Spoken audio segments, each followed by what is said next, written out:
le sacerdoce, de manière générale, c'est comme toute une armée. Alors, armée, dans une armée, il y a des branches. Il y a des policiers, il y a des soldats, il y a des, comme chez nous en RDC ici, il y a par exemple GR, il y a des MIAP, il y a des... Ce sont des branches de l'armée. Tu comprends ça? Maintenant, dans ces branches-là, il y a des soldats, ils sont dans l'armée, comme sacerdoce, mais ils ne sont pas des soldats qui doivent rester au camp. Et ils ne doivent pas rester, aller arrêter les gens en cours de route. Et ce sont des guerriers. Quand il y a la guerre à l'Est, quand il y a la guerre, les bandits sont sortis là-bas, on envoie ces commandos-là, on envoie ces soldats-là. Mais d'abord, au départ, ils sont dans l'armée. Tu comprends ça? Et tu verras que toutes les branches-là, chaque branche a un général. Le général de la police, le général de la FAD, le général de GR. Il y a toujours un général, un général, un général. Tu comprends ça? Maintenant, tous, ils travaillent dans l'armée. Il y a un ministre de défense, comme aujourd'hui dans notre pays, c'est Mbemba, non? Ah, donc lui, il est le ministre de tous ces gens-là. Il contrôle tous les généraux là-bas. Tu comprends ça? Maintenant, quand il est comme ça, il le fait au travers, par exemple, du ministère de défense. Le sacerdoce aussi, c'est comme une armée. C'est comme une université où il y a des branches et des branches et des branches. C'est là que nous disons que quand vous trouvez un homme de Dieu en train de faire ce service, il ne faut pas être trop pressé pour le critiquer. Parce que si vous êtes de la faculté de droit, vous voyez les gens de la faculté de médecine porter les blousons blancs, vous commencez à les critiquer. Non, ce sont des garnitures, des accompagnements de leur faculté. Vous allez à la Polytechnique, vous les trouverez avec des compas, avec des lattes, avec des... Ce sont des ingénieurs. Ils sont d'abord étudiants à l'université, mais ils suivent les principes de leur faculté. C'est comme ça aussi même dans les choses de Dieu. Quand vous allez au ciel, il y avait des archanges très connus, comme Lucifer, comme Michael, comme Gabriel. Vous voyez, quand il s'agit du message, on va transmettre le message sur la terre, tout ça. On n'envoie pas Michael, on n'envoie pas Lucifer, on envoie Gabriel. Et Gabriel n'est pas seul, il a aussi ses anges qui l'accompagnent. Ils ont leur manière d'opérer. C'est pourquoi quand Gabriel a été arrêté à l'époque de Daniel au deuxième ciel, comme lui n'est pas appelé à faire des guerres, Dieu a envoyé Michael. Pourquoi? Parce que Michael, lui, c'est ça son travail. Même dans le travail de Dieu, c'est pourquoi la Bible dit dans 1 Corinthiens chapitre 12, il y a diversité de dons, mais le même esprit. Diversité d'opérations, mais le même esprit. Diversité de ministères, mais le même esprit. Donc, nous sommes dans un sacerdoce appelé sacerdoce Mopang. D'abord, nous sommes dans le sacerdoce royal, avec comme maître le souverain sacrificateur Jésus-Christ qui est le Mopanga Yamoto. Maintenant, notre faculté, c'est le Mopanga Yamoto. C'est ça la petite vision. C'est ça maintenant. Maintenant, le Mopanga, ce n'est pas n'importe quel Mopanga. C'est le Mopanga accompagné du feu, on appelle épée flamboyante. Donc, Genèse chapitre 3, verset 24. Et il y a des cérémonies, on agite. Qui agite, ce sont des chérubins, des anges. C'est pourquoi chez nous ici, vous voyez, nous citons trop des anges, nous citons le feu, nous citons des cérémonies, nous parlons de Mopanga parce que ce sont des choses qui accompagnent cette vision-là. Quelqu'un peut nous critiquer, on peut parler trop de feu. Des fois, on allume même le feu physique. On peut allumer le feu pour symboliser le feu qui accompagne le Mopanga là. Nous pouvons brandir le Mopanga à mode. Vous ne serez pas étonné un jour de voir quelqu'un, même avec l'épée physique, pour symboliser, c'est le symbole d'une épée spirituelle qui est l'épée de Mopanga Yamoto. Ne soyez pas étonné un jour qu'il y ait apparition des anges dans ce ministère. Où on les voit physiquement comme ça, les anges apparaître. Parce que nous travaillons avec ces entités-là spirituelles. Ces entités spirituelles. Tu vois? Donc, c'est comme ça que nous comprenons les choses. Quand quelqu'un nous voit et qu'il veut dire non, non, ça c'est notre faculté. Nous aussi, nous ne sommes pas là pour dénigrer l'autre dans sa faculté. Tu comprends ça? Donc nous, maintenant, notre faculté, nous sommes des guerriers. nous sommes les soldats qui vont au front. Nous faisons le mopanga, qui est une arme sacerdotale, pour attaquer les adversaires. Okay. Nous ne sommes pas à la défensive, nous sommes à l'offensive. Nous jouons nous sommes comme des lions. Nous attaquons, nous déchirons et nous donnons le règne parce que nous sommes dans un sacerdoce royal. Okay. On parle du roi lorsqu'il y a un lion. Donc nous, ministère de Paramount, nous sommes des lions. Nous devons dominer. Pour répondre à ce que la Bible dit dans Apocalypse, chapitre 5, qu'il a fait de nous un royaume de sacrificateurs afin que nous puissions régner sur la terre. Pour régner, ceux qui règnent, ce sont des rois. Donc nous sommes des rois sacrificateurs, parce que notre sacerdoce, c'est un sacerdoce royal de Jésus-Christ. Mais particulièrement pour les Mopanga, nous ne nous permettons pas de bêtises sataniques. C'est pourquoi nos enseignements que nous donnons, ce sont des enseignements qu'on appelle ailleurs les enseignements de délivrance. Mais nous les appelons les enseignements de Mopanga. Ces enseignements de Mopanga ont un caractère de vous dévoiler les secrets des adversaires. Okay. Parce que la Bible dit, afin que nous ne puissions pas donner l'avantage à Satan, nous n'ignorons pas ses desseins. C'est comme ça que l'apôtre Paul dit. Okay. Donc nous devons faire tout pour connaître les desseins de Satan. Et quand nous connaissons, on ne lui donne pas l'avantage. Aujourd'hui, les gens donnent l'avantage à Satan, tout simplement parce que l'ignorance est devenue une nourriture de beaucoup de soi-disant chrétiens. Et nous nous appelons les sacrificateurs de Jésus-Christ. Okay. Donc c'est pourquoi nous donnons toute une série d'enseignements de Mopanga, lesquels enseignements font tomber les écailles, lesquels enseignements poussent tout sacrificateur à prendre conscience de son identité, lesquels enseignements vont t'aider à opérer avec cette arme sacerdotale qui est le Mopanga avec précision. Okay. Parce que qui ne peut combattre un rebelle armé que celui aussi qui est armé. Okay. Donc aujourd'hui, le rebelle armé, c'est le diable. Comment est-il armé? Il est armé parce que quand il a été précipité du ciel, la Bible dit Dieu ne se répand jamais de ses dons et de ses appels. Il a été précipité. Il est descendu avec tout ce qu'il avait. Et cela, il utilise ça abusivement contre le peuple de Dieu. N'oubliez pas que dans Ézéchiel chapitre 28, la Bible nous présente que Lucifer au ciel avait des sanctuaires. Okay. On nous montre toutes les pierres précieuses qui étaient sur le pectoral du jugement d'Aaron, que ce monsieur-là avait aussi ça.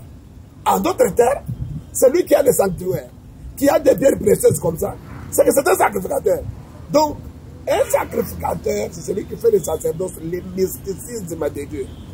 Donc, Lucifer, c'est un faux sacrificateur parce qu'il est descendu avec la connaissance, les armes sacerdotales, tout ce qui a été donné au ciel pour Dieu. Lui est descendu avec ça sur la terre pour abusivement détruire les vies des gens. Voilà pourquoi Dieu engage une nouvelle génération, aussi accompagnée des sacerdoces, les armes sacerdotales, pour mettre fin, stopper les méchancetés, les animosités de Satan, sachant que qu'il ne peut combattre Satan que celui qui a des choses de Dieu qu'on appelle le sacerdoce. Pour terminer, vous allez remarquer que le peuple d'Israël était composé de 12 tribus. Mais avant que ça soit 12 tribus, ils étaient d'abord 12 fils de Jacob. Quand Jacob bénit ses enfants, ces fils-là, dans Genèse chapitre 49, parmi eux, il regarde Judas. Il dit, tu es un lion, donc tu es un roi. Il regarde Lévi, il dit, tu es... Lévi s'est attaché, tout ça. Il regarde Dan, il dit, tu es une vipère. Mais regardez, une vipère. Ok? Tu regardes un lion, donc le roi. Mais nous les avons vus 430 ans être pris en otage par un autre roi qui s'appelle Pharaon. Mais Pharaon ici vous prend en otage comment? Parce que s'il a des fétiches, s'il a des cérémonies, mais vous avez aussi Lévi qui est là-bas, qui est censé avoir des sacerdoces. Mais comment vous devenez incapable de faire face à celui qui est comme vous? Il y a aujourd'hui beaucoup d'enfants de Dieu qui sont dominés par des sorciers, des marabouts, des féticheurs. Tout simplement parce qu'ils n'ont pas de bagage, ils n'ont pas la connaissance, ils sont ignorants de beaucoup de choses. C'est comme ça que quand Dieu, le peuple d'Israël a traversé la mer Rouge, je ne sais pas si tu comprends. À partir de là, Dieu a dit à Moïse, ces gens ne peuvent pas évoluer sans la connaissance du sacerdoce. C'est ainsi que dans Exode chapitre 20, Dieu donne la loi. Exode chapitre 25, Dieu leur donne le sacerdoce, la fabrication du tabernacle. Exode chapitre 28, il crée les gens qui doivent travailler dans le sacerdoce. Donc Aaron et ses fils. Pourquoi? Parce que là où vous devez partir, vous allez rencontrer les gens avec des sorcelleries, des fétiches, des cela, des faux sacerdoces. Pour faire face à ces gens-là, vous devez aussi avoir votre sacerdoce.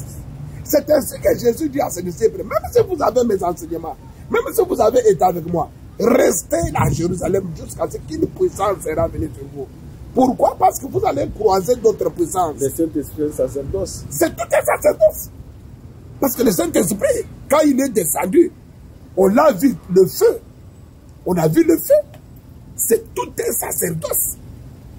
Un grand sacerdoce. Ce n'est pas quelque chose de normal. Comment quelque chose qui te connecte avec le ciel, ça devient normal. Le Saint-Esprit n'est pas quelque chose comme on nous prêche là. Non, non. Le Saint-Esprit, c'est un mysticisme. Et le Saint-Esprit est plus grand que Jésus. Je peux répéter? Oui. Le Saint-Esprit, c'est le grand frère de Jésus. Le Saint-Esprit connaît des choses que même Jésus ne connaît pas. Oui. Lui-même, Jésus a dit, quand il sera venu, il vous enseignera toutes choses. C'est que Jésus, lui, n'a pas enseigné toutes choses. Je peux libérer d'autres choses. Oui. Jésus nous a laissé que 5 ministères. Éphésiens chapitre 4, verset 11. Apôtre, prophète, pasteur, évangéliste, docteur. 5. Mais le Saint-Esprit nous a laissé 9 dons du Saint-Esprit. 9 dons. Et 9 fruits de l'Esprit. 9 fruits plus 9 dons, ça fait combien? 18 pour le Saint-Esprit. Donc le Saint-Esprit, c'est tout un mysticisme. C'est ça même le grand sacerdoce qui peut exister. Donc ça, le Saint-Esprit, vous ne pouvez pas vous dire sacerdotal. Vous êtes sacerdotal comment? Parce que c'est le Saint-Esprit qui nous révèle que cet arbre, si vous prenez cet arbre, les morceaux de cet arbre, vous faites un bain de purification. Quelqu'un qui a même la malédiction, qui a un problème tel, vous pouvez faire un bain de purification pour purifier sa vie. Quelqu'un qui ne s'est pas marié, ça fait, il a 40 ans, 50 ans, 45 ans, cette fille-là. On comprend que le combat qu'il a engagé, donc il n'a pas pu. Son problème maintenant, c'est un problème de... Il faut le purifier. Alors c'est le Saint-Esprit qui doit vous dire, prenez l'huile d'olive, l'huile d'onction, prenez ceci, faites la combinaison. Et ce support-là va vous permettre à ce que cette femme,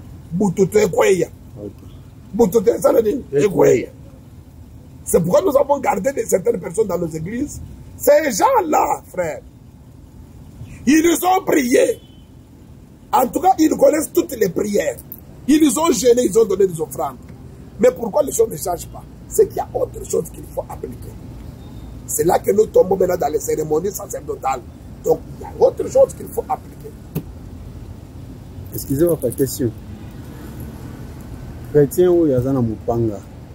Oazo bundisa pe, binomi na ye, bandoki ya famille, ba problème nyonso ezo komela ye.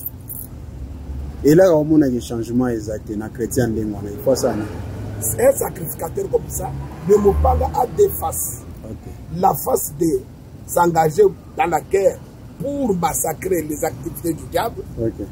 Et la face de cérémonie, la face cérémoniale. C'est cette face-là que les gens ne veulent pas comprendre. Okay. Parce que le monde, c'est un monde de cérémonie. Même au ciel, tout ce qui se fait, ce sont des cérémonies. Les 24 vivants, tout ce qu'ils font, c'est ce qui fait la force du ciel. Okay. Tout ce qui fait la force de Dieu, Dieu là, il ne dépasse seulement à cause du sacerdoce. Parce que quand vous lisez Apocalypse chapitre 4, verset 3, la Bible dit, celui qui était assis sur son trône était enveloppé d'un arc-en-ciel semblable à l'émeraude. Or, l'émeraude, c'est l'une des pierres précieuses qui se trouve sur le pectoral du jugement d'Aaron, qui typifie Lévi. Lévi, c'était une tribu des sacrificateurs de sacerdoce. Donc le secret, on peut aller au ciel. Oui. On peut aller au ciel. On peut aller. Quand vous allez au ciel, vous savez qu'au ciel, il n'y a pas un seul trône. Oui. Ah, il y a même 24 trônes de 24 vieillards. Mais comment vous, les vieillards, vous avez même des couronnes, vous avez des trônes, vous êtes considérés aussi comme des petits rois. Mais comment vous allez chez le monsieur qui a assis sur notre trône, qui ne vous dit rien, qui ne vous demande rien? Vous, d'abord, vous commencez à vous prosterner, vous abandonnez votre trône. Il y a moyen, avec les sacerdoces, de pousser les autres à se prosterner devant toi. Amen. Le secret de celui qui était sur le trône, c'est que les autres 24, leur trône était vide. Mais celui-ci, son trône était enveloppé d'un arc-en-ciel semblable à l'émeraude. Donc, il y avait tout un sacerdoce. Okay. Donc, vous voyez que même Dieu au ciel, nous en avons déjà parlé, Joe, même Dieu au ciel, son seul secret, ce sont des cérémonies. C'est le sacerdoce. Maintenant, Jésus vient, il dit ceci. Quand vous priez, dites quoi? Notre Père. Notre Père qui est aux cieux, que ton nom soit sanctifié, et que ton règne vienne, et que ta volonté soit faite où? sur la terre Pourquoi? comme au ciel. C'est qu'en d'autres termes, Dieu veut que Jésus veut nous enseigner que nous devons faire la volonté du ciel. Où ça? Sur la terre. Quelle est la volonté du ciel? Au ciel, il y a des cérémonies. Au ciel, il y a des sacerdoces. Donc, en d'autres termes, la volonté de Dieu, que ce qui se passe au ciel comme rythme sacerdotal, que ça peut se faire ici. Okay. C'est pourquoi dans tout ça, car le sacerdoce étant changé, il y a nécessairement changement de loi. Que Dieu vous bénisse. Amen. Amen.